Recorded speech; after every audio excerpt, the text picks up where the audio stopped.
ini juga salah satu keajaiban lagi yang aku rasain. Pas waktu syahadat, saat aku lagi berdiri ngelafasin syahadat aja tuh, dalam hati aku masih berpikir gini, aku bakal nyembunyiin keislaman aku ini dalam jeda waktu yang lama. Mungkin setahun, 2 tahun, 3 tahun, atau saat aku sampai akhirnya nanti mau nikah sama cowok muslim.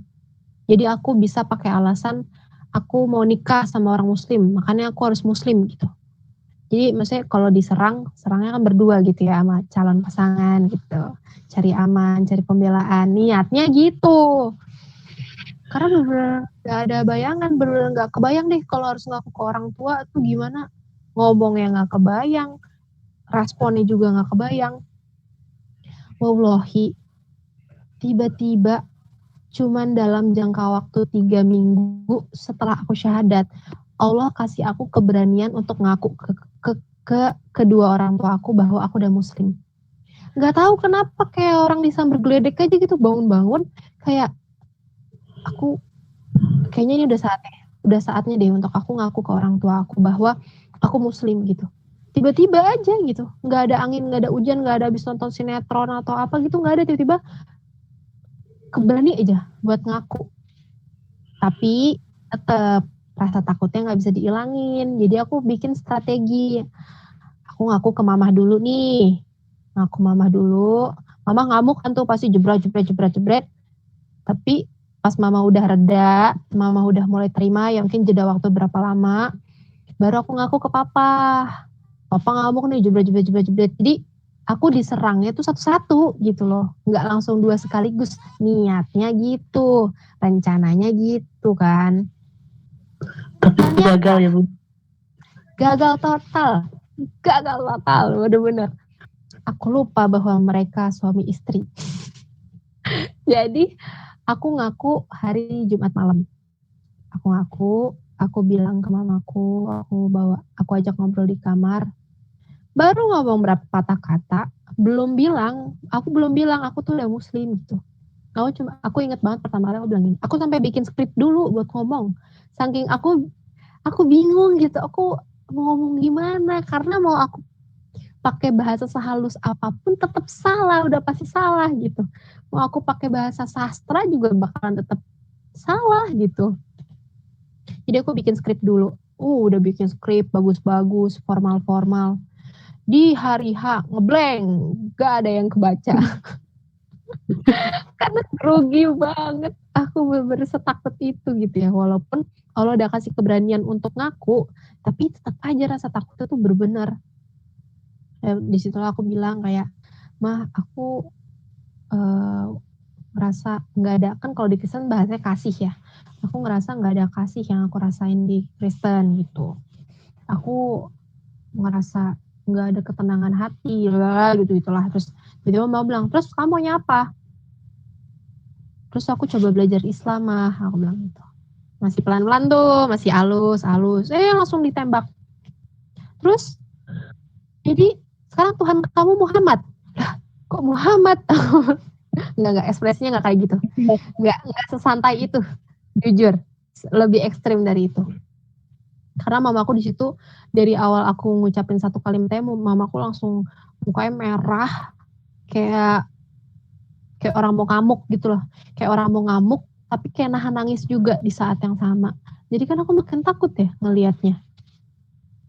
Terus mamaku tuh nggak pernah, maksudnya mamaku tuh tipe yang jarang ngomong nada tinggi gitu. Tapi di situ bener-bener pakai nada tinggi. Jadi kan aku jiper banget ya digituin. Terus kayak belum selesai, tapi ada yang manggil gitu di depan. Jadi udah mamaku keluar. Jadi di situ kondisinya aku belum bener-bener resmi bilang kayak, mah aku udah bersyahadat, aku udah Islam. Intinya sebenarnya mau aku bilangnya cuma satu kalimat itu doang, sepenggalan itu doang yang mau aku bilang, mama aku udah berislam, aku udah syahadat gitu. Tapi nggak keucap, cuman itu kayak baru pembukaannya doang gitu.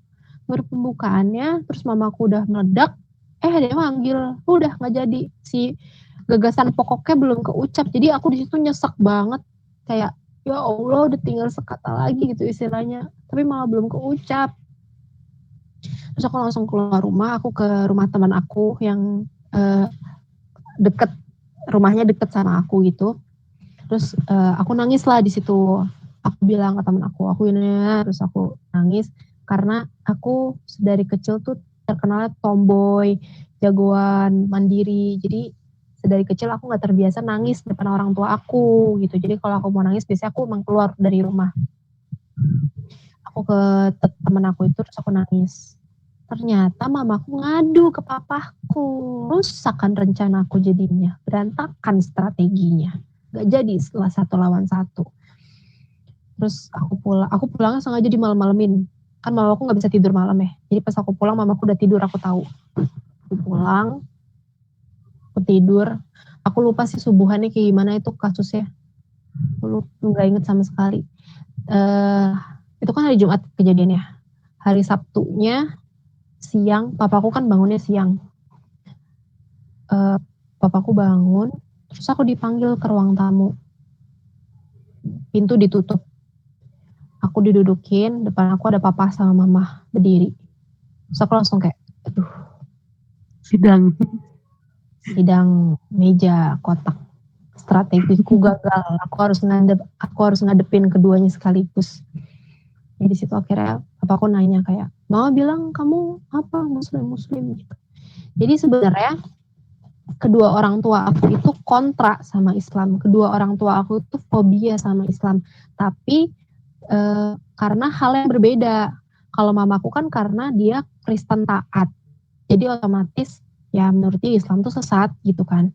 Dan cuman Kristen jalur untuk menuju surga gitu. Dan cuman Yesus juru selamat gitu kan. Kalau papaku nggak terlalu agamis. Tapi dia itu kontra banget sama Islam karena dia Chinese. Karena kasus yang 98 itu, yang dia diganyang itu kan. Itu kan mesti iming-imingnya orang muslim gitu kan. Terus ditambah lagi Ahok. Itu awal-awal aku, itu juga itu ujian aku banget tuh.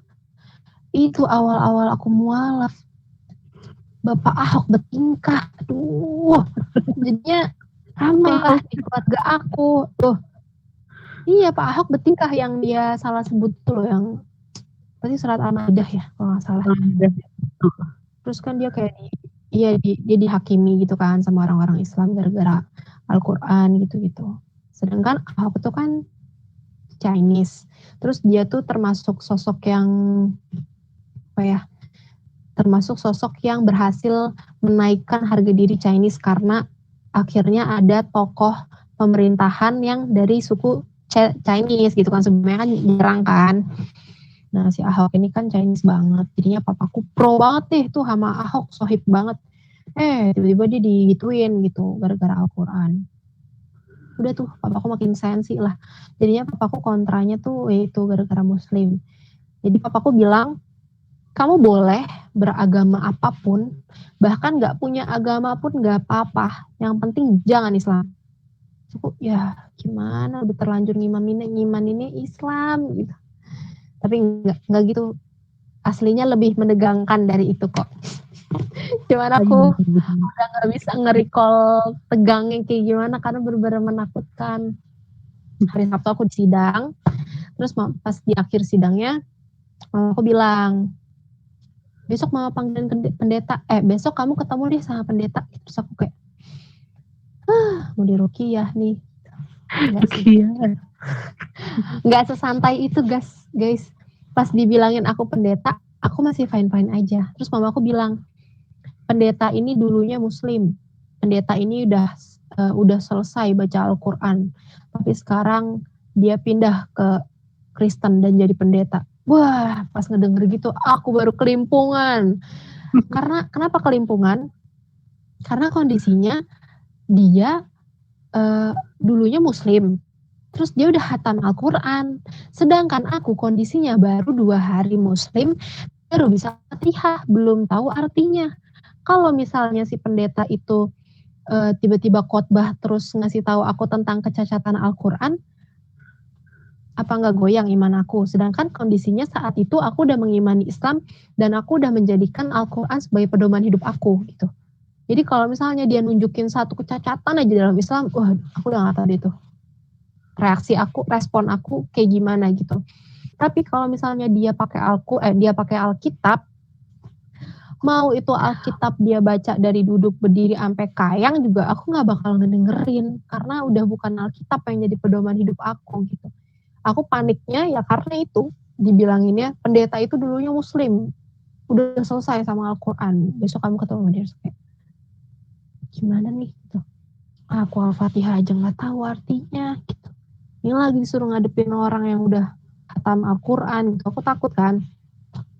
Nah, dari pas sebelum aku Muslim, di proses pencarian aku tuh ngehubungin Mualaf Center Indonesia lewat Instagram, kalau teman-teman tahu. Jadi situ aku sering tanya-tanya gitu-gitu tuh ke salah satunya ke Mualaf Center Indonesia, terutama ke Stephen Indra Wibowo. Kalau teman-teman tahu itu salah satu foundernya Mualaf Center Indonesia.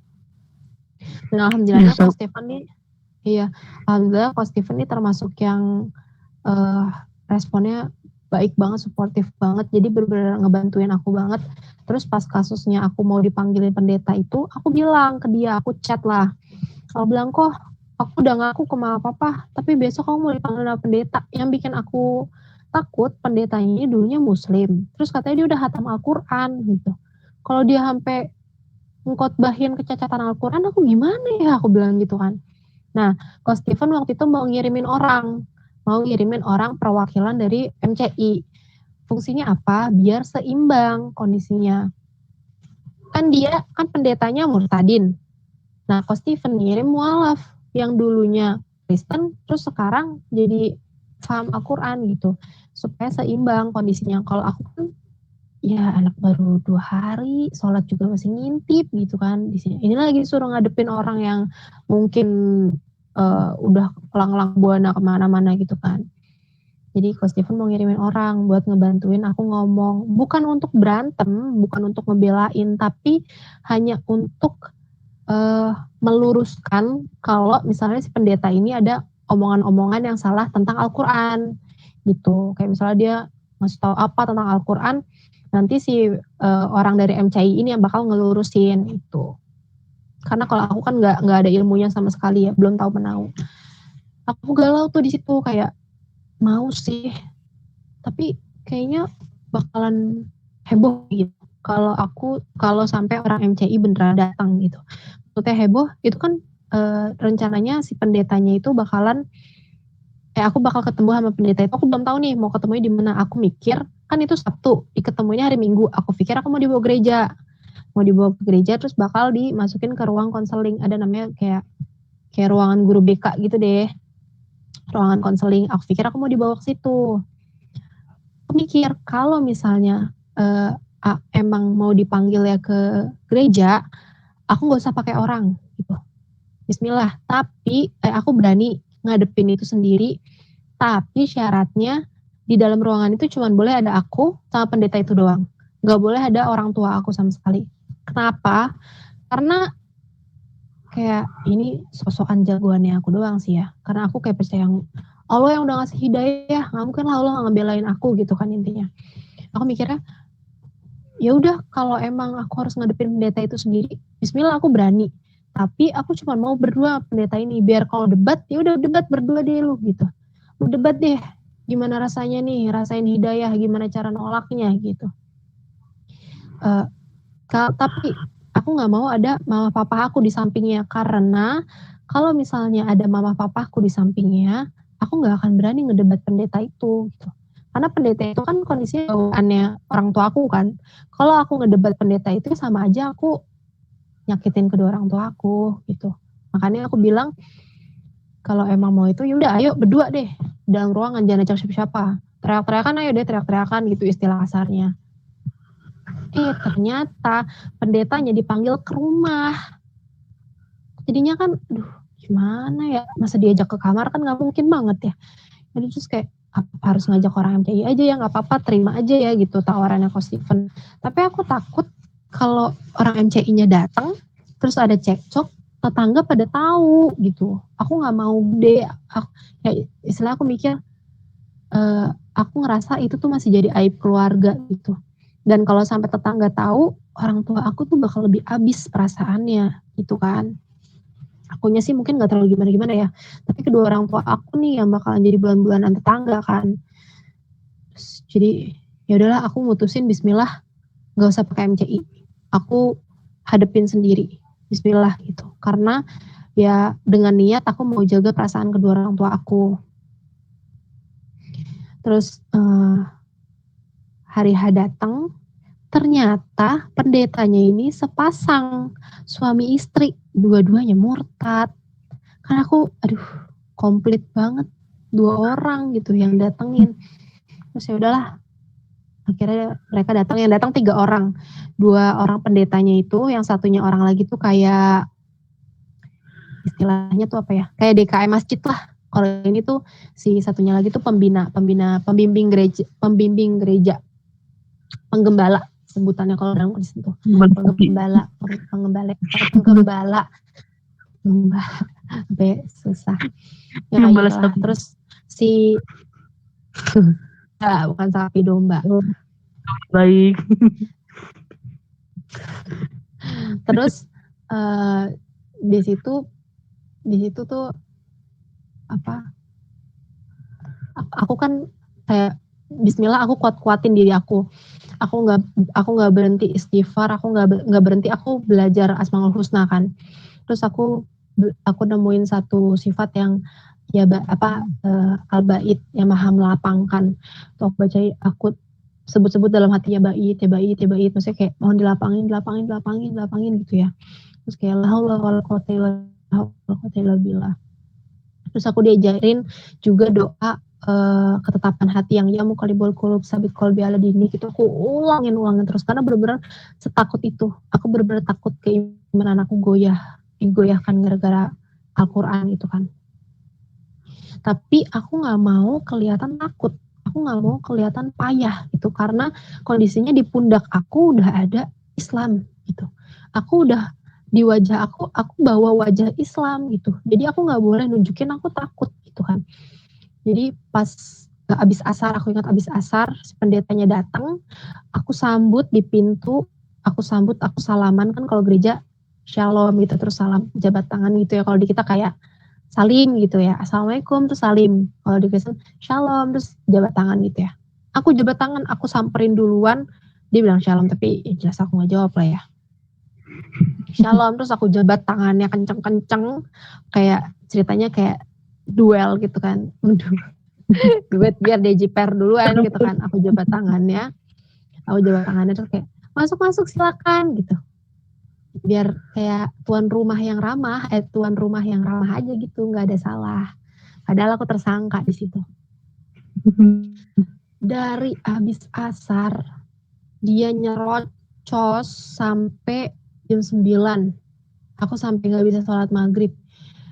Dan di situ kondisinya aku benar-benar nggak bisa gerak karena dikumpulin sekeluarga aku. Jadi aku 3 bersaudara, aku anak tengah ya. Dikumpulin ada koko aku sama adik aku di situ. Adik aku masih kecil. Jadinya aku makin nggak berani bertingkah dong. Aku nggak mungkin yang gentak-gentak marah-marah ya. Sedangkan ada adik kecil aku, terus aku sadar aku bawa nama Islam. Pokoknya aku ingat-ingat aku bawa nama Islam. Aku nggak boleh ngelakuin hal yang bodoh, apalagi hal yang jahat, karena aku bawa nama Islam gitu. Pokoknya mindset aku kayak gitu.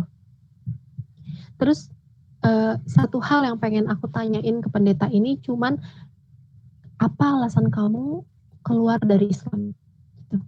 Itu doang satu alasan yang aku itu doang satu kalimat yang mau aku ucapin ke dia. Sisanya aku nggak mau. Alhamdulillahnya sebelum aku tanya itu, dia udah jawab. Di awal-awal perkenalan dia udah jawab. Intinya, dia keluar dari Islam karena dia mengaku, dia itu murtad di umur 34, apa 35, apa 36 gitu, aku lupa. Dan dalam kondisi dia udah menikah dengan perempuan yang di samping dia saat itu. Jadi suami istri. Suaminya, si pendetanya tuh bilang aku selama 30 tahunan dia belum pernah yang namanya dia belum pernah yang namanya puasa Ramadan full. Dan dia ngerasa syariat Islam itu sangat amat berat. Harus puasa 30 hari full, harus sholat 5 waktu dalam sehari, harus berangkat haji gitu-gitu.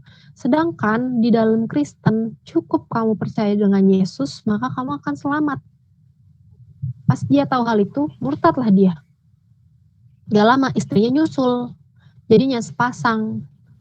Di situ pas aku ngedenger, aku kayak langsung ketawa devil gitu. Yang tadinya aku takut banget sama dia, pas dia ngomong kayak gitu, aku langsung ketawa devil. Ya Allah, perihal Bukan lawan gue.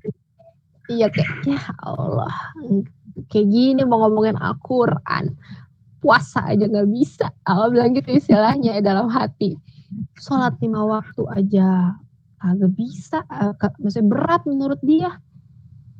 Ini cuman diiming-imingin, hanya dengan percaya Yesus kamu akan selamat, langsung move on. Kayak ya Allah, gitu. Kayak gini lagi. Udahlah dari situ aku langsung unrespect. Karena kondisinya di saat itu aku sedang jatuh cinta sejatuh-jatuhnya sama Islam. Kayak aku lagi jatuh cinta banget sama semua syariat Islam. Aku baru tahu yang namanya Islam bersin aja ada ucapannya. Terus orang yang ngedengerin ngucapin. Terus aku pas teman aku ngucapin aku harus balas lagi. Itu kayak itu siapa yang buat sih? Kok sampai sedetail itu gitu? Kayak kalau manusia nggak akan kepikiran deh sampai sedetail itu gitu. Terus masuk kamar mandi pakai kaki apa? Bacaannya apa? Keluar pakai kaki apa? Ada bacaannya juga. Aku baru tahu, walaupun aku juga nggak mempelajari semua agama, yang aku pelajari cuma Kristen Protestan, tapi aku yakin nggak ada agama yang punya detail amalan eh, amalan amalan-amalan yang sedetail di Islam gitu. Kayak istilahnya manual book kehidupan kita tuh ya Islam gitu.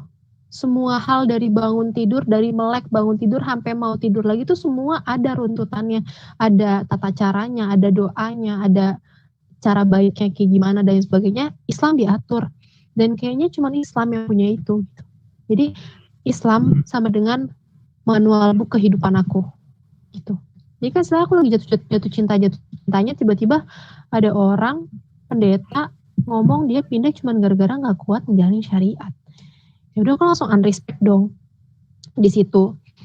Udahlah aku makin tidak mau mendengarkan apa yang dia ucapkan dan alhamdulillahnya banget dia nggak nyinggung Al-Quran. Dia nggak nyinggung Al-Quran, dia cuman nyinggung tentang Al-Fatihah sama arti Al-Fatihah, tapi kayak dia membelok-belokkan artinya gitulah, kayak Ihdina sirotol mustaqim katanya. Kita tuh setiap hari minta ditunjukkan jalan yang lurus. Nah, berarti selama ini jalan kita belok dong, bengkok dong, belum lurus dong. Terus kayak, ih apaan sih ini orang nggak coba gitu. Nah itu aku kayak wah dia nggak bisa, ini lagi mau ngertiin Al-Fatihah gitu. Mendingan aku yang ketahuan Al-Fatihah masih belepet-belepet gitu kan. Udah di situ terus sisanya dia lebih ke ayat-ayat Alkitab gitu. Jadi aku disuruh baca Alkitab, aku ambil Alkitab aku nggak ragu, aku ambil, aku buka, terus aku bacain dengan lantang. Kenapa aku nggak ragu? Karena aku udah nganggep Alkitab itu cuma buku coret-coretan biasa gitu. Jadi aku nggak kenapa-napa, disuruh megang itu, disuruh buka, disuruh baca, aku nggak kenapa-napa gitu. Aku nggak akan kayak pas aku buka jeng-jeng tiba-tiba ada cahaya terus hidayah Kristen masuk gitu. Kayak nggak, aku udah nggak mengimani hal itu. Kecuali beda halnya kalau dia nyuruh Al-Quran, baru aku nggak akan ngasih dia. Karena ya secara dia, aku mau pegang Al-Quran aja kudu wudu, ini lagi orang murtad mau pegang Al-Quran gitu istilahnya. Alhamdulillahnya dia kayak nggak punya Al-Quran deh. Dan aku juga saat itu belum punya Al-Quran di rumah. Terus ya udah akhirnya jam 9 dia pulang segala macam. Terus udah deh aku lolos ujian pertama. Aku itu ujian pertama hari Minggu ya. Terus hari Seninnya aku berangkat kerja. Pas aku pulang kerja, tiba-tiba aku masuk kamar, aku kaget banget karena mamaku duduk nyender di kasur dalam kondisi mukanya turun gitu, kayak muka turun gini, terus matanya jendol gede banget, terus pipinya peot. Aku kaget banget kayak, mama aku kenapa aku tiba-tiba wujudnya kayak gitu. Ternyata mama aku stres. Mama aku stres Mamaku nggak mau makan, mamaku nangis terus, dan mamaku sakit di hari Senin itu. Hari Senin apa? Ya pokoknya setelah si pendeta itu deh. Jadi kayak mungkin dia pikir setelah manggil pendeta aku berubah pikiran gitu ya. Ternyata pendeta itu gagal. Terus akhirnya dia jadi stres kan. Mamaku jadi stres, sakit, dia nangis yang bener-bener nangis mulu. Jadi matanya bengkak gede banget gitu. Terus gak mau makan dan peot. Jadi mukanya turun terus ini cekung. Serem banget. Dan itu terjadi kalau aku gak salah inget sekitar 2 mingguan. Jujur sampai detik ini itulah ujian keimanan aku yang paling berat. Di detik itu. Di detik dimana setiap hari aku harus ngeliat kondisi mamaku duduk terkulai lemas di kasur, matanya bengkak, mukanya turun, pipinya peot, kurus, lagi nangis. Aku beliin bakso kesukaannya, aku beliin soto ayam kesukaannya yang gak mau dimakan. Terus yang lebih nyesek lagi kan aku tidur bareng sama mamaku. Jadi ya aku mau gak mau harus ngeliat itu terus-terusan depan mata aku gitu. Terus aku pernah satu malam aku tidur, terus tengah malam aku kebangun. Pas aku bangun, aku ngedengar suara mamaku kayak suara orang nangis tapi pelan gitu. Pas aku nengok, mama lagi munggungin aku. Kita beda kasur ya. Jadi di antara kasur kita ada lantai gitu. Kita beda kasur. Aku nengok ke mamaku, ternyata mamaku lagi munggungin aku dan dia lagi nangis. Jadi hati aku bisa hancur-hancur ya. Kayak aku waktu kecil pernah ngelihat mamaku nangis. Dan itu karena papaku. Semenjak saat itu aku gak suka banget sama papaku. Kayak jadi luka batin gitu. Jadi kayak inner child aku. Ternyata pas aku gede, aku ngelihat hal yang sama. Di tengah malam mamaku nangis, nahan nangis dengan mendem suaranya gitu di kasur, ngebelakangin aku, dan hal itu disebabkan karena aku. Wah, dan dalam kondisi mamaku lagi sakit. Dan itu sekitar 2 mingguan deh kalau nggak salah mamaku sakit itu tuh. Pas hari keberapa aku lupa, hari keberapa mamaku sakit, aku baru pulang kerja, papaku udah nggak tahan tuh. Papaku udah nggak tahan, akhirnya papaku manggil aku, papaku bilang, aku disidak lagi. Baru pulang, aku disidak lagi.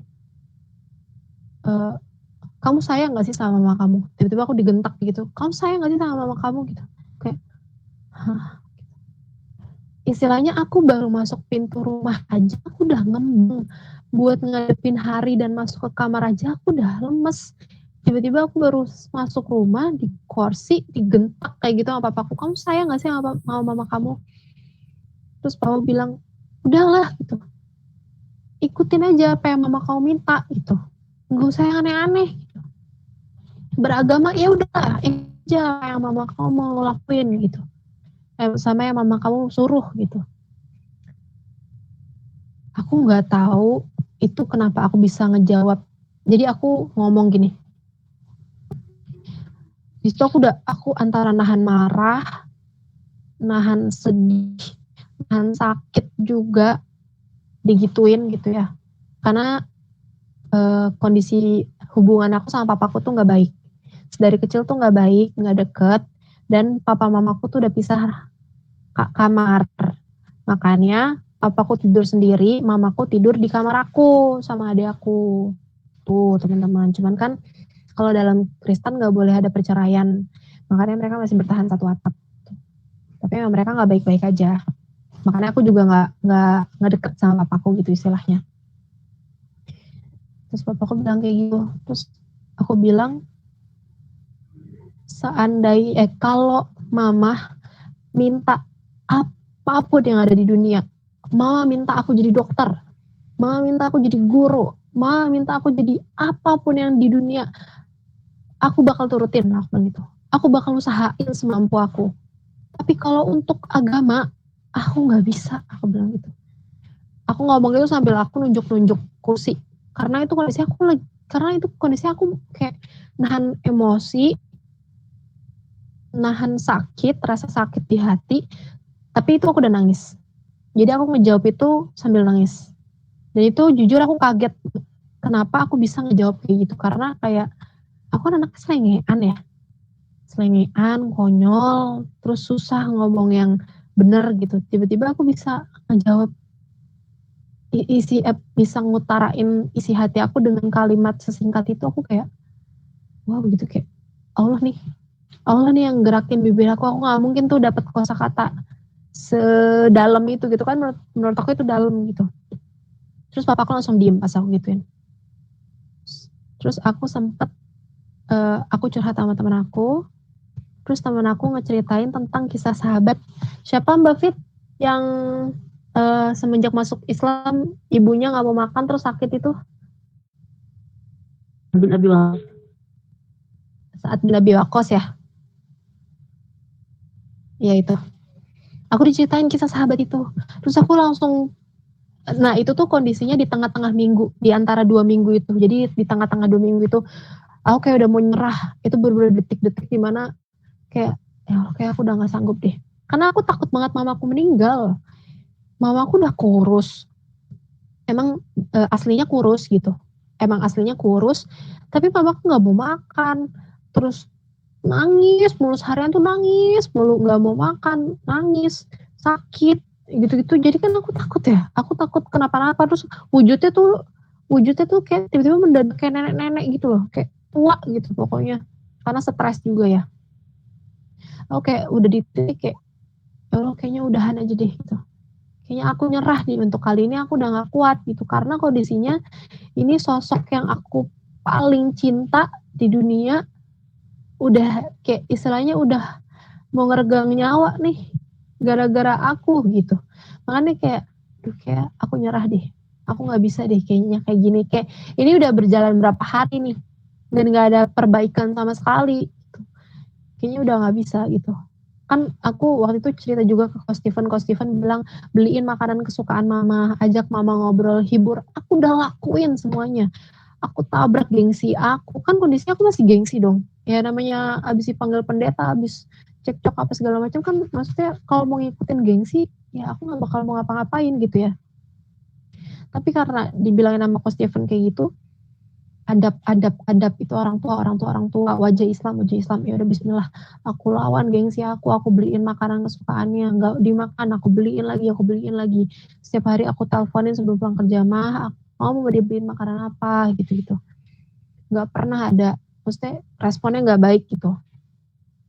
Di tengah-tengah hari aku udah nggak kuat, aku curhat ke sahabat aku ceritain tentang kisah Sa'ad bin Abi Waqqas.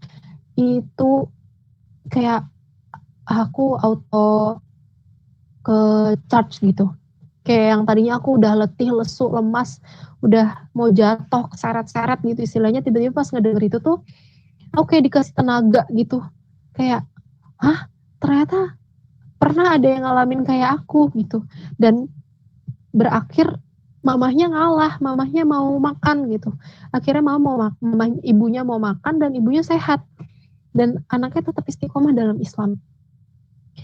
Pas ngedenger kisah itu bismillah dong, aku yakin kayak Sa'ad bin Abi Waqqas aja Allah bela gitu, aku yang kemarin-kemarin udah Allah bela terus-terusan, masa ya kali ini nggak dibela juga gitu. Ya udahlah, dari situ bismillah aku kuatin lagi walaupun batin aku udah hancur-hancuran di situ. Aku berangkat kerja pasti nangis, stres, aku ngeblank kerjaan aku karena ya itu ketakutan mamaku kenapa-napa. Setelah 2 minggu tiba-tiba mamaku mau makan. Alhamdulillah banget. Aku nggak habis ngomong apapun, nggak habis ngerayu apapun, tiba-tiba mamaku mau makan. Mamaku mau makan, kondisinya baik, masih nangis, tapi udah nggak yang terus-terusan gitu. Matanya juga udah nggak bengkak yang parah. Dan mamaku udah mulai beraktivitas lagi. Di situ aku seneng banget, bener seneng kayak alhamdulillah ujiannya lewat lagi satu. Alhamdulillah gitu. Tapi ternyata sehatnya mamaku itu bukan melembut. Mamaku malah jadi kayak perang sama aku. malah kayak arogan gitu. Jadi kalau yang kemarin kan pakai cara panggil pendeta, istilahnya ngeruqyah lah ya. Terus dia pakai cara bukan cara sih, bukan pakai cara ya, yaitu responnya mamah lah, aku wajar. Pas mama udah sembuh, mungkin dia juga disemangatin dari siapa, aku nggak tahu di belakangnya ada siapa. Mamaku tuh jadi kayak berapi-api gitu.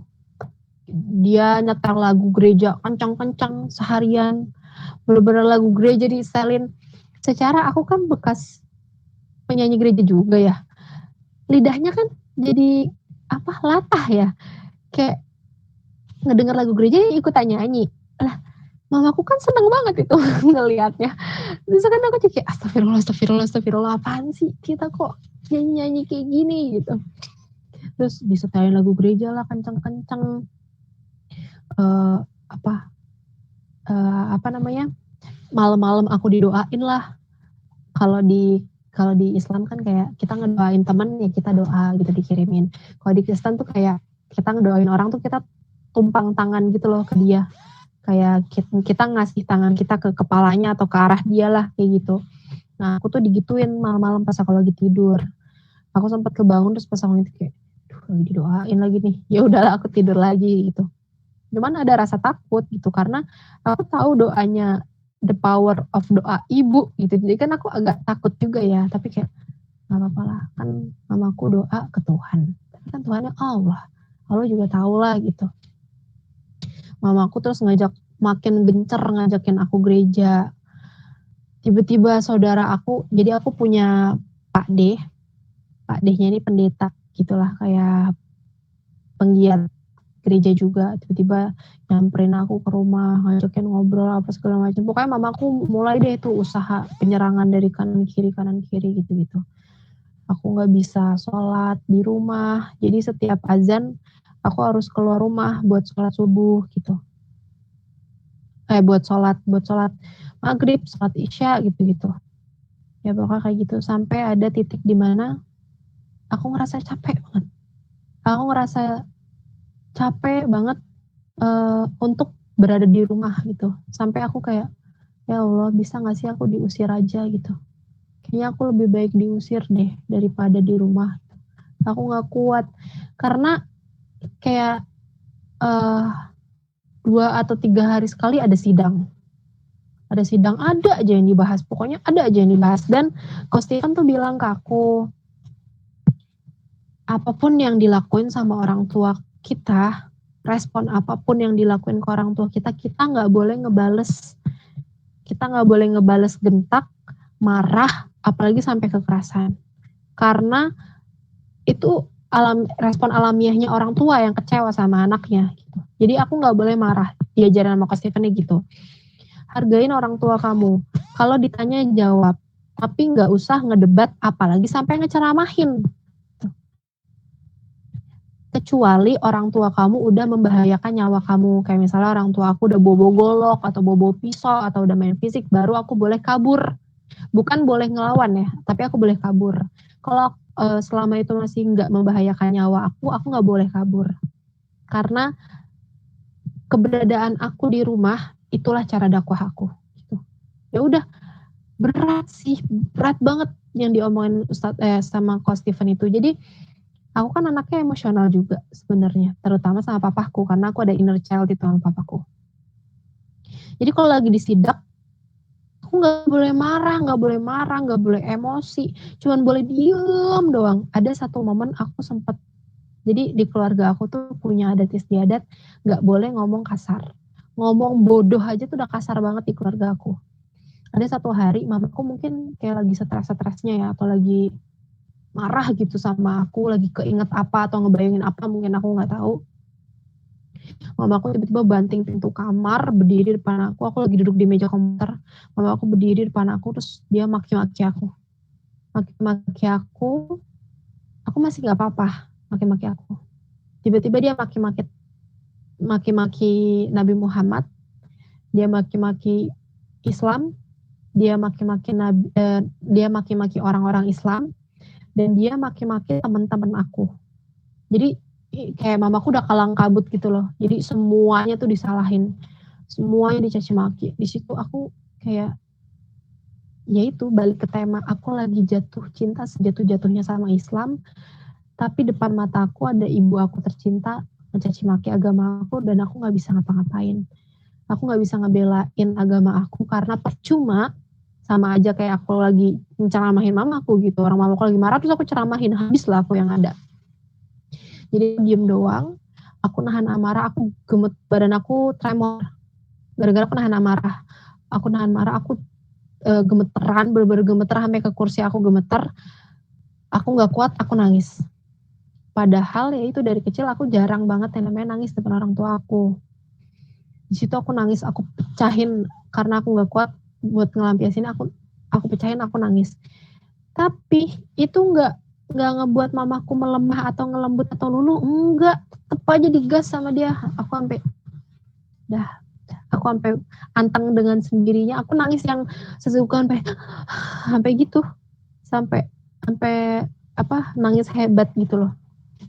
Terus mamaku terus dia udah capek, dari berdiri sampai ngambil kursi duduk depan aku, sampai dia berdiri lagi terus dia pergi gitu. Pokoknya kayak gitulah, kayak 3 hari ya, pokoknya seminggu sekali lah, atau ya seminggu sekali lah ada aja tuh adegan sidak itu tuh, adegan aku dicaci maki, adegan aku dimarah-marahin, pokoknya apa aja deh diomelin. Ada yang kan itu Ahok kan kondisinya, Ahok yang lagi viral-viralnya. Terus keluarga mama papa tuh lagi nonton Metro TV kasusnya Ahok.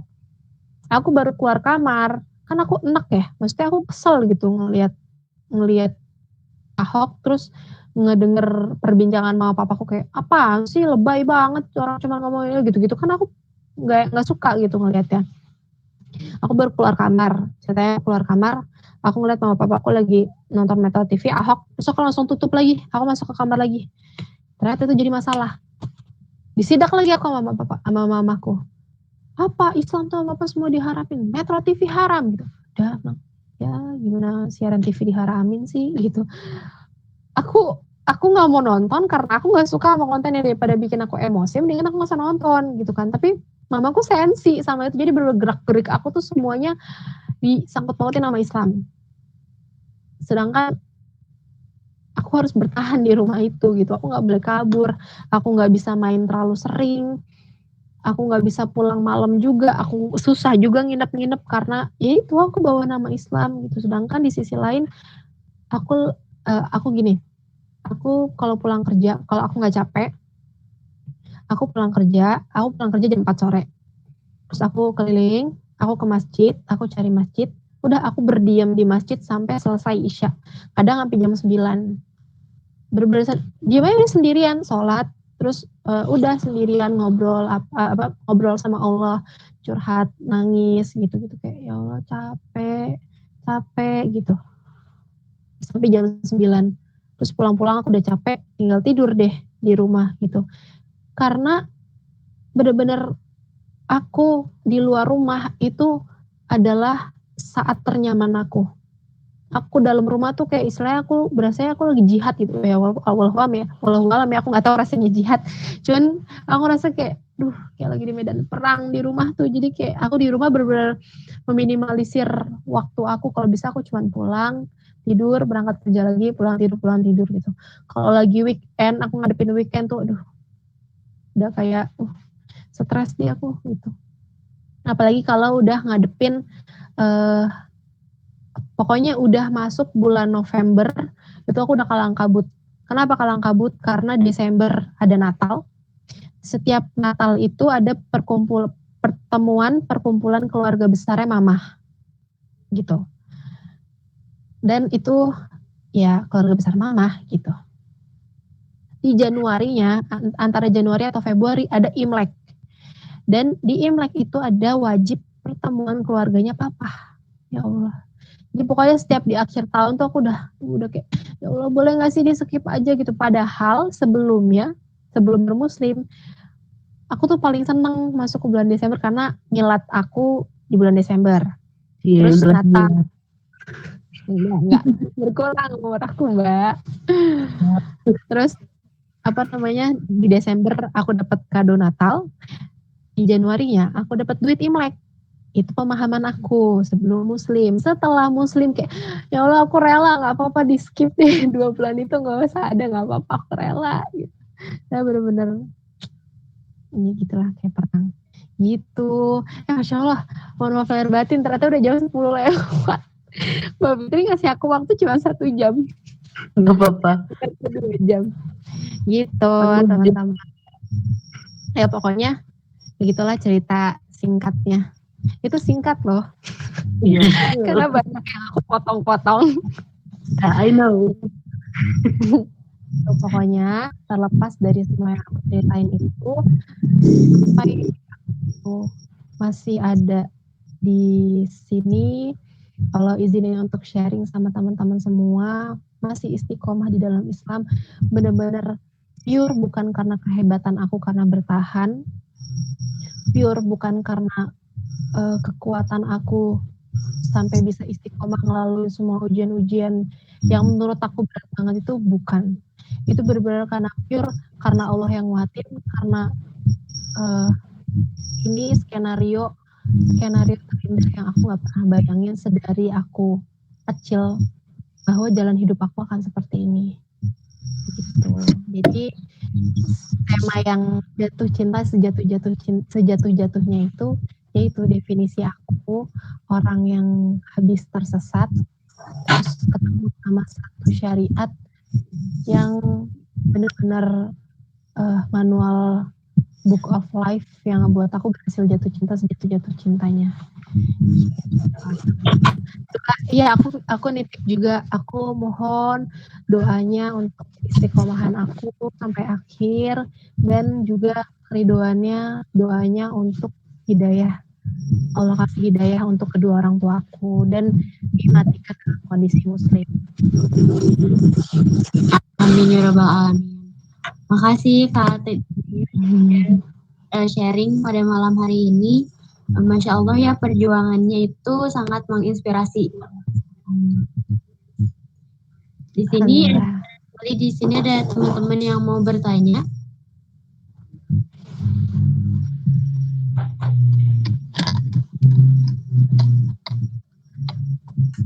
Iya Teh, boleh nanya? Boleh. Mangga Teh Lia, boleh. Ya, assalamualaikum. Teh panggil Teh atau Mbak? Terserah apa aja, Tita aja juga boleh. Ya, Mbak Tita sekarang tinggal sama siapa? Terus kalau misalnya masih tinggal sama orang tua, terus sikap orang tua sekarang gimana? Gitu aja. Ya. Kasih Telia.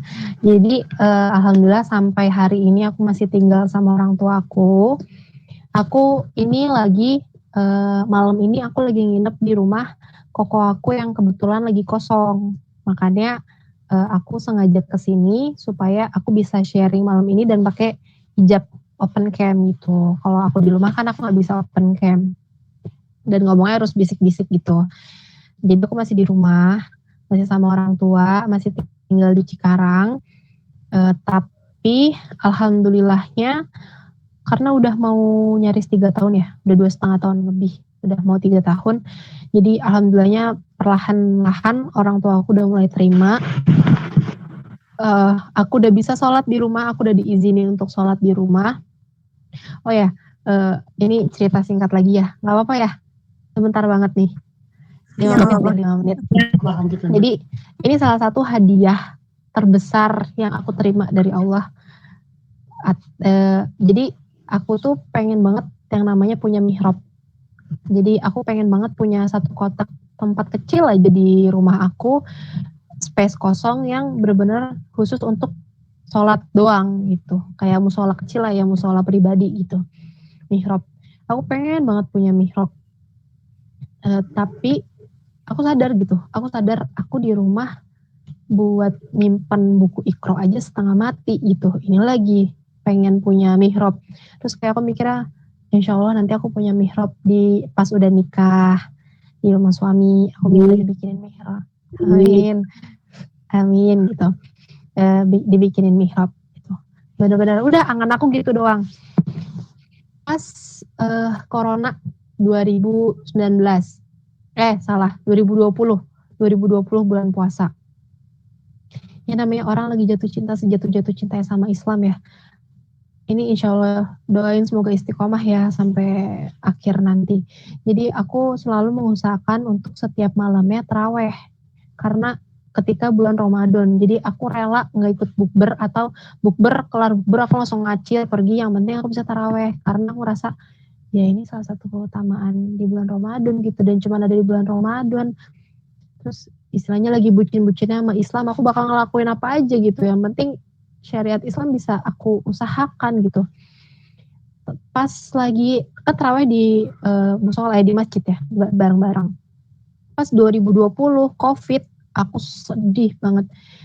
Itu kan COVID sebelum banget bulan puasa ya, di bulan awal Maret ya, awal Maret 2020. Itu aku udah kebingungan kayak, ya ntar aku puasa gimana nih gitu, tarawehnya aku gimana gitu kalau masjid-masjid, karena kan udah mulai PSBB. Aku gimana sholat tarawehnya di masjid gitu, karena nggak bisa taraweh di masjid. Terus aku gimana, mas saya aku harus ke rumah temen aku, tapi kan nggak enak gitu sama temen aku, karena mungkin dia nggak setiap malam tarawehnya, atau mungkin dia mau taraweh sama keluarganya gitu kan, aku nggak enak. Aku galau selama beberapa hari sebelum Ramadan. Tiba-tiba Hamin 3 Ramadan, mamaku tiba-tiba bilang, tuh kamu kalau mau itu di situ tuh udah disediain. Mamaku ngasih jutek-jutek galak gitu loh, dan dia nggak mau bilang kalau mau sholat gitu, enggak, dia cuma kalau mau itu di situ tuh gitu. Dan di situnya tuh di gudang, jadi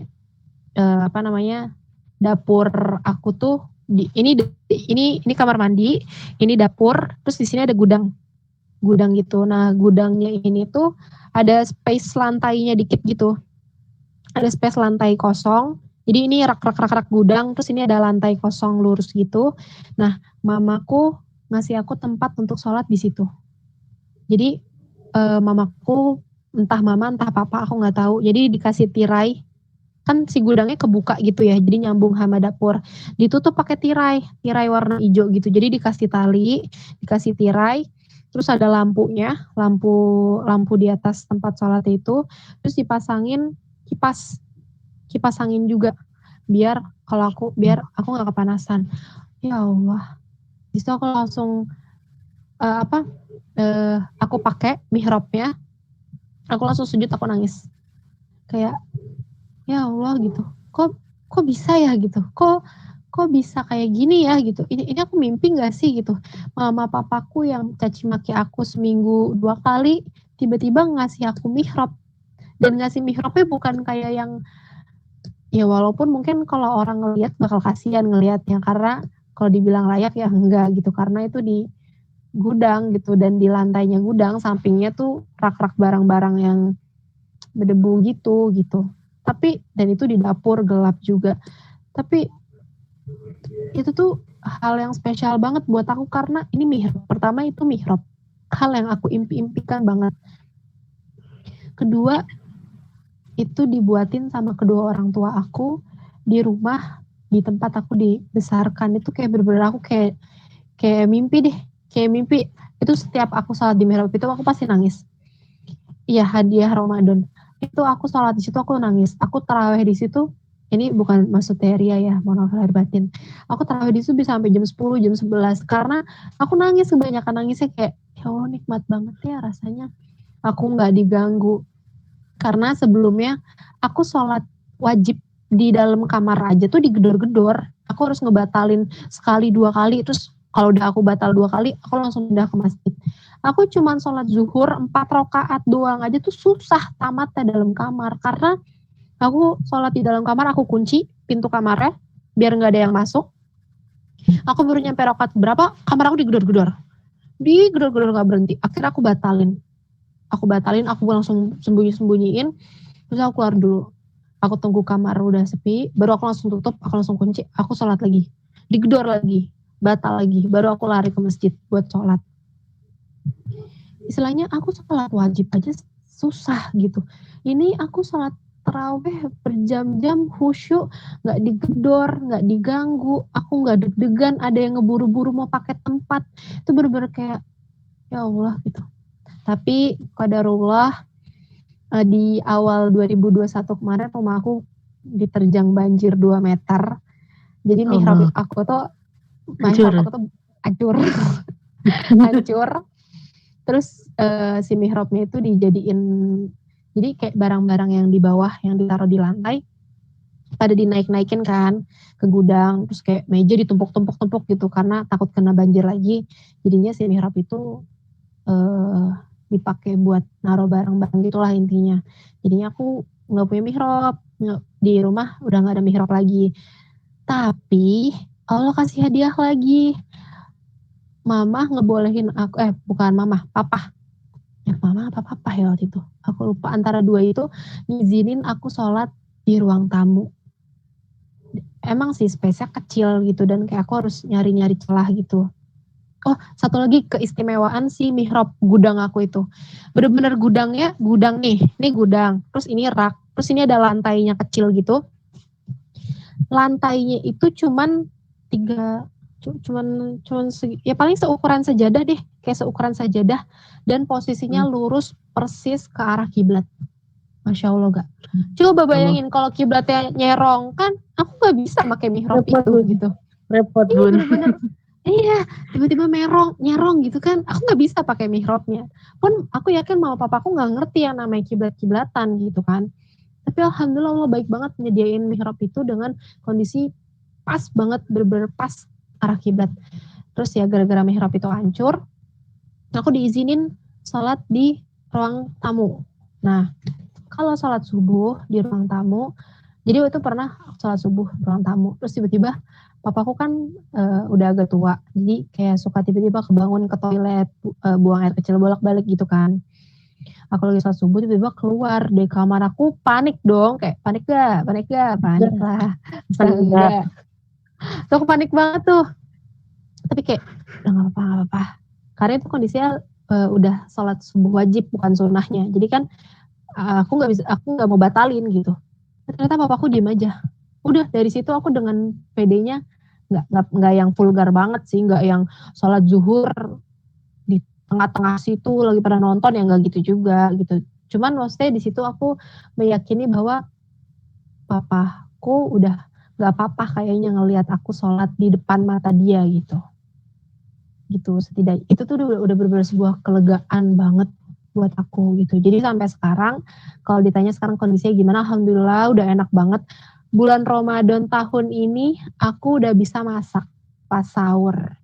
Karena waktu sahur karena sahur pas tahun pertama aku cuman minum air sama naruh kurma di samping bantal aku gitu. Aku nggak berani makan, apalagi yang kumpring, wah bisa Usir lah gitu. Diusir. Tahun pertama aku nggak sahur, tapi ya gitu, sahurnya minim banget, tapi alhamdulillah Allah kuatin. Tahun kedua aku sahurnya udah bisa di meja makan, bisa keluar kamar makan gitu di meja, tapi makanannya masih kayak aku beli malam makan nasi sama rendang, terus ya udah ntar aku makan, tapi dingin kan makanannya. Tahun ketiga, tahun ini, yang tahun lebaran kemarin, aku udah bisa masak. Aku masak nasi goreng, gunjring gitu. Dengan ramenya kompor. Dan lebih sweetnya lagi, tahun ini aku disisain nasi di rice cooker.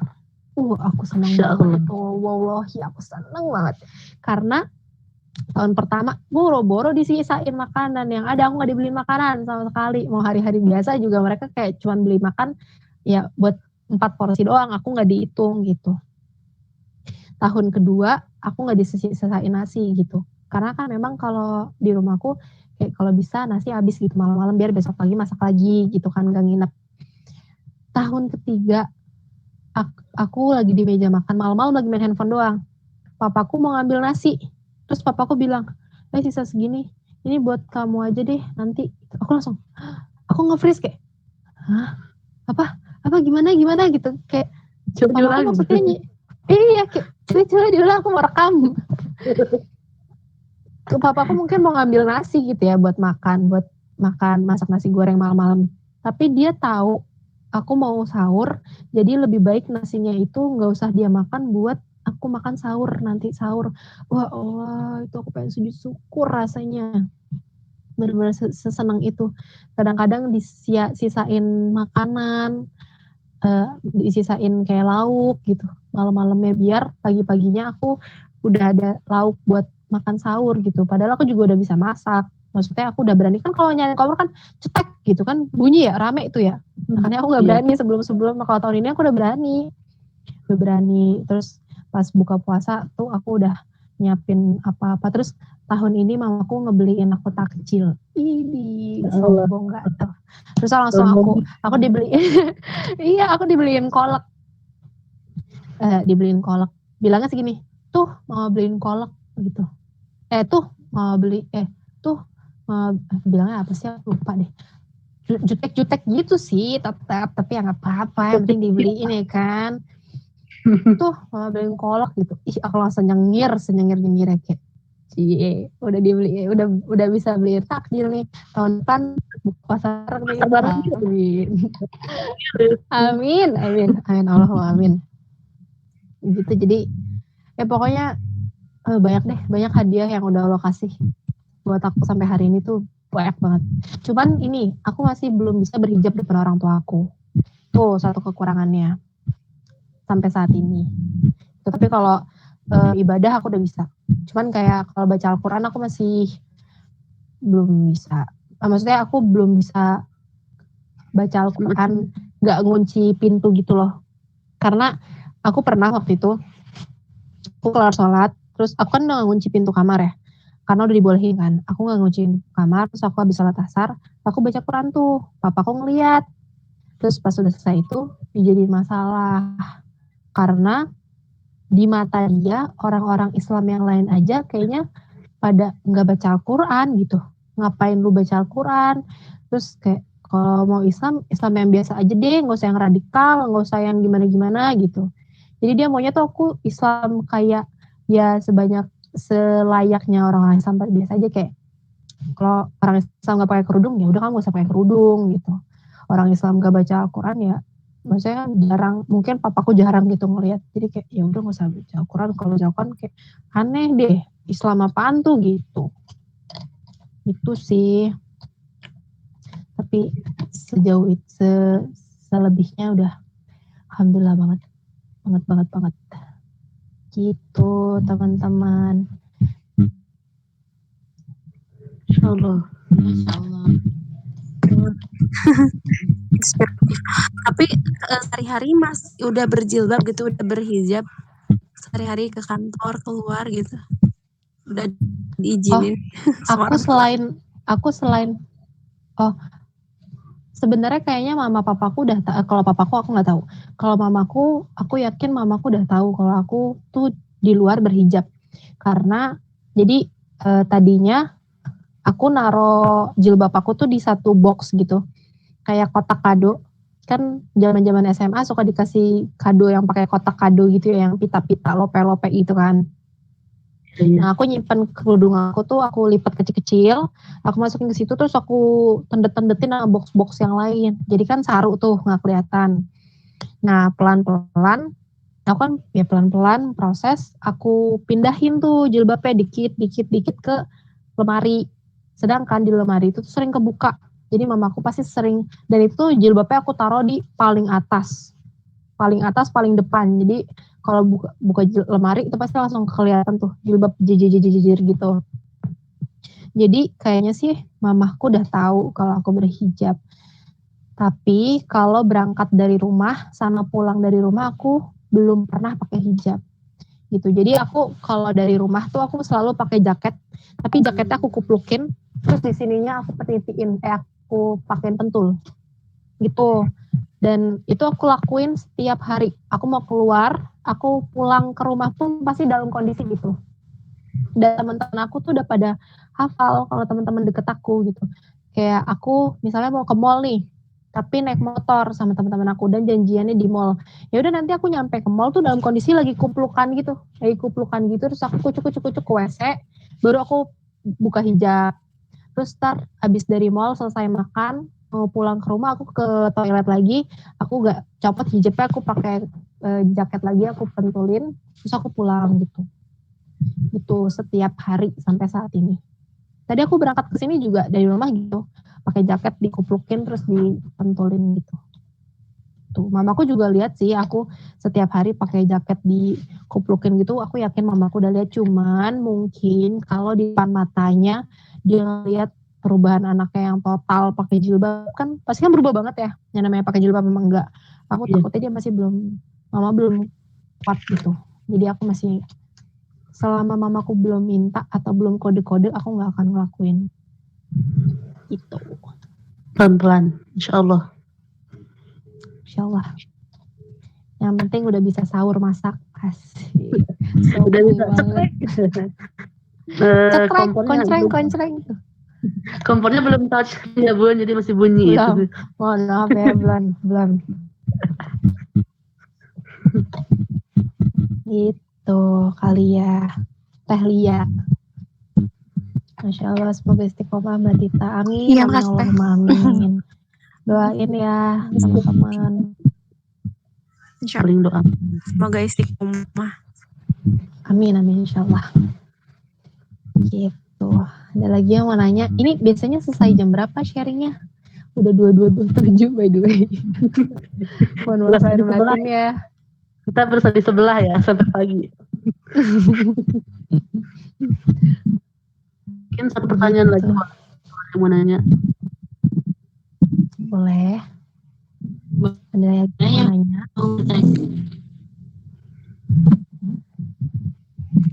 Jangan susah-susah tapi pertanyaannya. Kan katanya mau call a friend. Jangan tentang fikih, tentang surah, jangan ya. Hukum tuh jangan. Ada nih, ada yang mau nanya. Nggak ada. Oke, aku aja yang nanya ya. Jangan dong. Japri aja. Nah kita, Japri aja.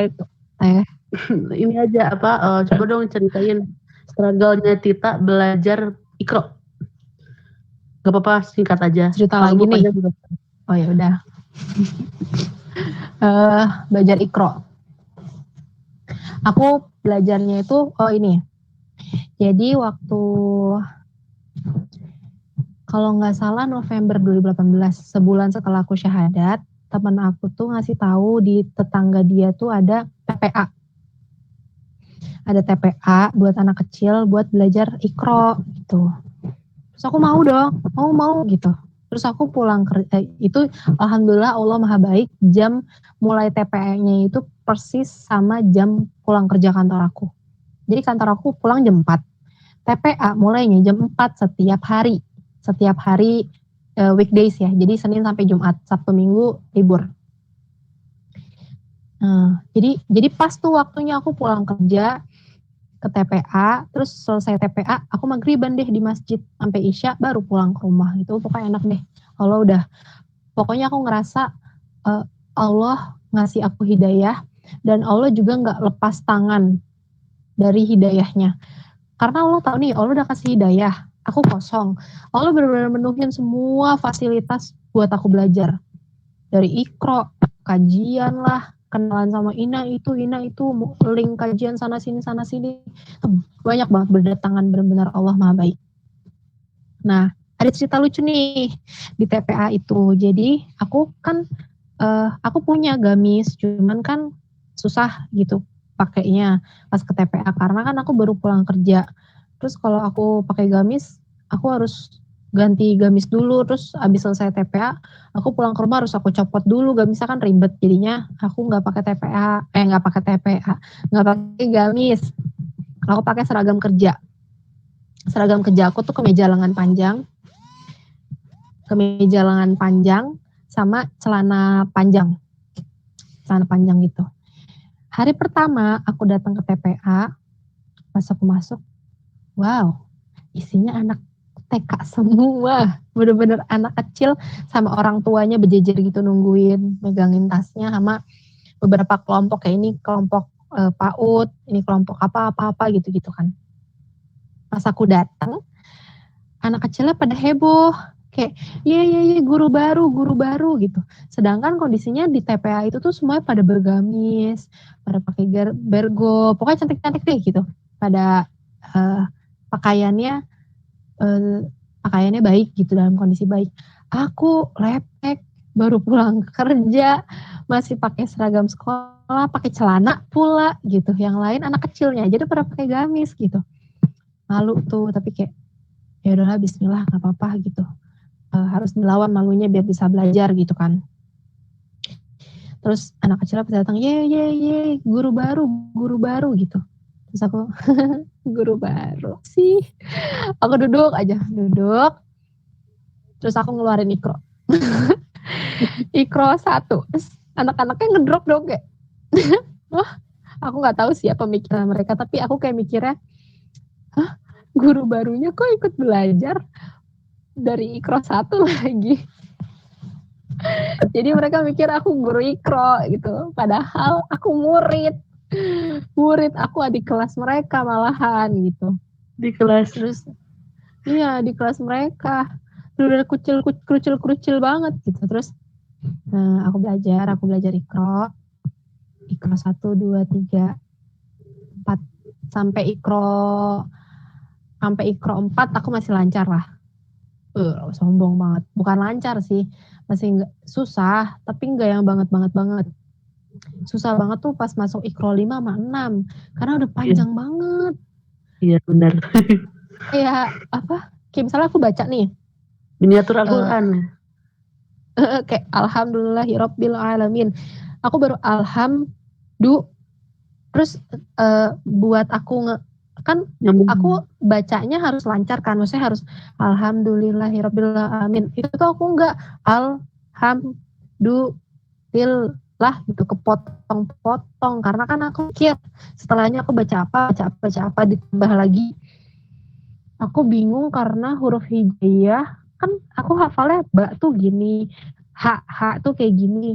Pas disambung apa dia jadi begitu, beda bentuknya gitu. Mana setiap, maksudnya cara orang nulis kan beda-beda ya. Jadinya aku pusing kan, cara kayak pusing ya gitu, susah ya. Terus ada lagi yang lucu, jadi pas di TPA itu selain aku belajar ikro, aku juga sembari hafalan juz 30 dari Trikul tuh. Terus aku juga beberapa belajar hafalan doa tidur, doa makan, doa kelancaran berbicara gitu, doa Nabi Yusuf gitu-gitulah. Sama ayat kursi sama 3 ayat terakhir Al-Baqarah.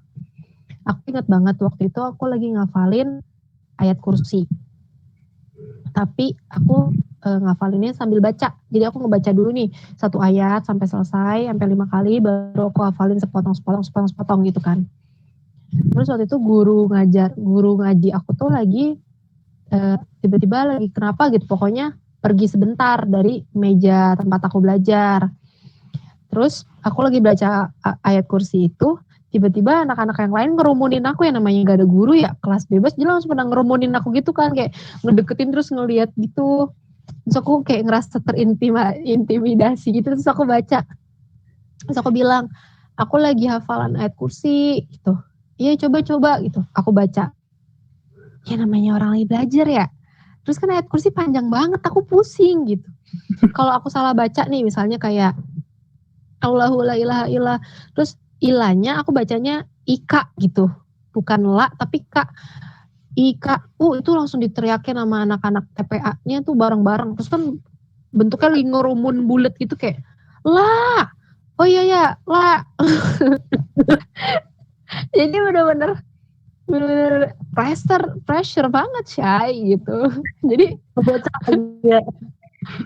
pressure banget, tapi alhamdulillah malah jadi pemicu untuk semangat belajar gitu deh, sampai akhirnya lolos deh ikro, terus masuk ke Al-Quran gitu. Alhamdulillah. Masya Allah ya. Pernah kan dengar kita baca Quran tuh di mana, Al-Qoh apa gitu ya, Al-Qoh iya di sebelah gitu ya. Itu sejauh aku kenal teman-teman mualaf gitu ya, menurut aku termasuk cepat gitu kita belajar. Karena memang ini kalau orang yang baru mulai terus penasaran itu bakalan giroh buat belajarnya lebih gede gitu daripada orang yang dari dulu ya tahu sih benar Iqra kayak gitu bentukannya gitu ya, ada 6 jilid gitu ya. Tapi beda gitu effort sama orang yang memang benar niat belajar gitu. Ya menurut aku Tita alhamdulillah gitu lebih satu lebih cepat belajarnya gitu. Dua kalau dari segi tafsir juga baik gitu ya. Aku dengerin waktu zaman-zaman itu apa anak-anak ngepas gitu ya. Ngepas ya zaman ngepas dulu gitu kan. Berkat corona kita bersatu ya. Alhamdulillah. Jadi alhamdulillah intinya tetap semangat dan teman-teman bisa diambil hikmahnya gitu. Kalau apa ya belajar dari nol tuh memang sulit, tapi harusnya kesulitan itu tidak menyulitkan kita gitu. Nggak ada sih orang-orang yang aku tuh senang banget belajar, kagak ada gitu. Mau dia sepintar Einstein pun gitu ya, mau sepintarnya Nabi Muhammad pun kagak ada yang senang buat belajar gitu. Pasti mereka ada sesuatu yang melatar belakangi buat belajar gitu kan. Entah dia tujuannya itu buat ridho Allah gitu kan, atau tujuannya buat dapat achievement dari manusia kan, Allah alam gitu. Tapi intinya ya belajar dari nol itu pasti satu berat, sulit, malu itu yang paling malu itu tuh aku pun merasakan gitu, oh my god gitu kan, dulu kan masih senang oh my god gitu kan, bukan astagfirullah tuh oh my god, yang lain kan udah loncat, udah lari, aku masih merangkak gitu kan, jadi kayak malu tuh, iya bener malu gitu, tapi balik lagi gitu, ya harus lawan malunya gitu, karena kalau kita temenan terus sama malu, kalau malu berbuat maksiat sih boleh, bagus banget gitu kan, tapi kalau malu buat belajar lagi gitu dari nol gitu, kayak misalnya kita kan kelas tasin tuh masih huruf gitu, masih bab huruf gitu ya. Ya alhamdulillah masih banyak yang bertahan gitu kan. Tapi semoga terus bertahan gitu ya. Karena yang sepengetahuan aku gitu, aku pun masih belajar, banyak yang mundur ketika belajar huruf. Kenapa? Tadi malu gengsi. Ya aku kan sudah segini umurnya gitu ya, terus berkurang gitu. Masa masih belajar kayak anak TK gitu kan. Tapi masalahnya tuh huruf tuh bab krusial teman-teman. Kalau bab huruf aja kita nggak bisa, sifat dan tajwid tuh anjur-anjuran juga gitu, lebih struggle lagi gitu. Jadi dasarnya aja udah struggle tuh, bagaimana yang kesananya itu lebih struggle lagi. Jadi ketika dasarnya struggle tapi kita udah berhenti, ya udah kesananya kita nggak akan pernah bisa loncat lagi gitu. Silahkan dikembalikan ke MC. Oh iya teman-teman, aku punya sedikit tips dong. Ini karena ini grup tafsin, ini aku sotoy banget. Jadi ini mohon maaf ya, bukan maksudnya aku menggurui atau apapun. Aku cuman pengen sharing dari segi anak baru nih gitu. Anak baru nih. Gak anak baru ya, udah 2 tahun lebih, mohon maaf. Ya udah lama ya. Ya jadi aku juga struggle banget ya untuk belajar Iqra. Belum lagi belajar sifat huruf, belum hukum-hukum bacaan, makroj huruf aja kagak tamat-tamat gitu kan. Aku udah sampai ganti 3 guru. Terus alhamdulillah aku baru banget nemuin salah satu metode aku belajar. Maksudnya aku sharing gini, siapa tahu teman-teman juga ada yang ternyata cocok sama metode belajar ini. Jadi metode ini, jadi aku tuh lagi di fase aku lagi ngafalin hukum-hukum bacaan gitu. Jadi caranya tuh aku punya, dulu ini apa sih, buku apa nih? Nih aku punya mushaf mualin tartil. Gini, isinya tuh kayak Al-Quran aja gitu, Al-Quran tapi versi lebih gedenya. Terus, karena aku lagi belajar hukum nih, kayak misalnya ini tuh hukumnya apa, aku tahu bunyinya tuh didengungin, ditahan berapa harokat, tapi aku belum hafal hukumnya itu matobi'i, wajib guna atau apa gitu-gitu. Terus aku cara belajarnya gini, cara belajarnya di setiap setiap bacaan yang aku pikir, yang aku rasa dia ada hukumnya, aku tarik panah ke bawah, terus aku tulis hukumnya apa itu. Nah ini tuh aku lakuin ini per surat, kayak misalnya ini terus ini ada alif ketemu lam gitu. Terus ini apa namanya? Terus dipanjangin 2 harokat, terus ada qalqalah, ini qalqalah sugro atau kubro gitu-gitu. Jadi sembari hafalin surat, sembari juga kita murojaah hafalan juz 30 aja. Aku mulai sih di juz 30 ya. Terus aku sembari itu ngecek hukum. Jadi aku baca, terus aku cari tahu misalnya aku lupa ini tuh dengung 2 harokat tuh apa sih nama hukumnya gitu. Terus ntar aku cari tahu, terus aku tulis di bawahnya gitu. Kayak gitu. Jadi satu surat kita baca, kita tulis di bawah hurufnya gitu. Nah itu lumayan seru sih buat aku karena aku jujur bukan tipe pembelajar, tipe yang pemalas juga. Nah pas ketemu metode ini berasa kayak lagi ngisi teka-teki gitu, kayak lagi main sudoku atau teka-teki silang, jadinya seru gitu sih, dan nggak terlalu pusing gitu. Siapa tahu teman-teman di sini ada yang juga belum hafal sama hukum-hukum, terus pengen belajar ngafalin hukum-hukum bacaan, cobain metode itu. Jadi dikasih keterangan gitu ya Kak? Iya, benar gitu. Jadi alhamdulillah terus lanya panjang, itu di garis tanda panah ke bawah, atau sebenarnya lebih enak pakai stabilo, distabiloin di huruf yang ada hukum bacaannya, terus di bawahnya tulis matobi'i gitu. Wah, makasih banyak ya Kak. Iya, sama-sama. Siapa tahu ada yang setipe sama aku, nggak suka belajar dan lemah dalam hafalan, cobain deh. Gitu teman-teman. Mungkin untuk pertanyaan sudah dicukupkan karena udah larut malam juga ya Kak. Mohon maaf ya kemalaman. Gak apa-apa. Jazakumullah khair. Semoga ilmu yang Kakak sampaikan bisa bermanfaat untuk kita semua. Amin, insyaallah. Semoga Kakak selalu diistiqomahkan oleh Allah SWT. Amin, amin Allahumma amin. Mohon doanya ya teman-teman untuk orang tua aku juga.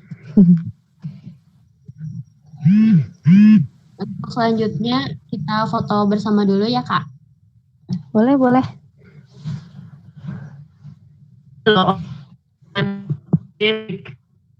deh dulu mungkin. Iya teman-teman, ayo Boleh. open cam. Ayo benerin dulu kerudungnya. Takut Ayo yang udah mulai mencong-mencong, menyerong. melihat dunia. Takut bulu-bulu rambutnya melihat dunia, itu kan bahaya. Bulu jambang amanin. Mohon maaf Ibu. Masya Allah. Emang kudu dipancing foto ya baru pada open cam. Mohon maaf gak kuat Bun, sepanjang materi saya on cam keluar terus kan. Jadi udah pas bagian foto. Iya. Bercanda ya teman-teman. Karena masih ada. Masya Allah, emak yang satu ini luar biasa. Izin Udah, ya Teli, enggak. Boleh dikasih aba-aba teh. Udah siap teman-teman?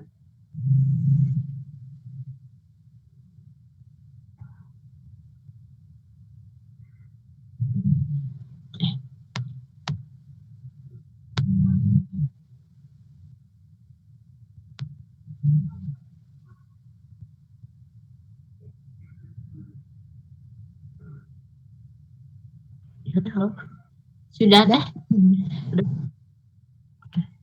Nggak kerasa. Lagi Bercanda.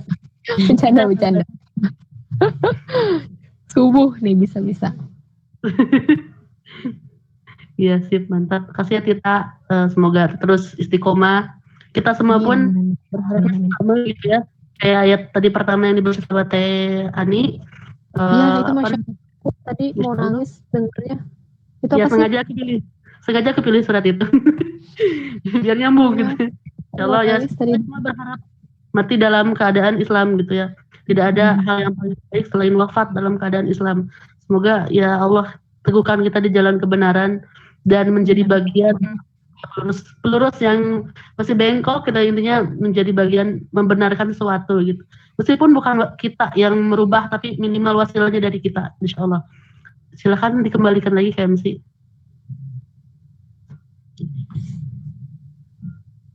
Alhamdulillahirobbilalamin. Sharing kali ini sudah dicukupkan. Terima kasih kepada Kak Tita yang sudah Amin. meluangkan waktunya untuk berbagi ilmu di sini. Oke.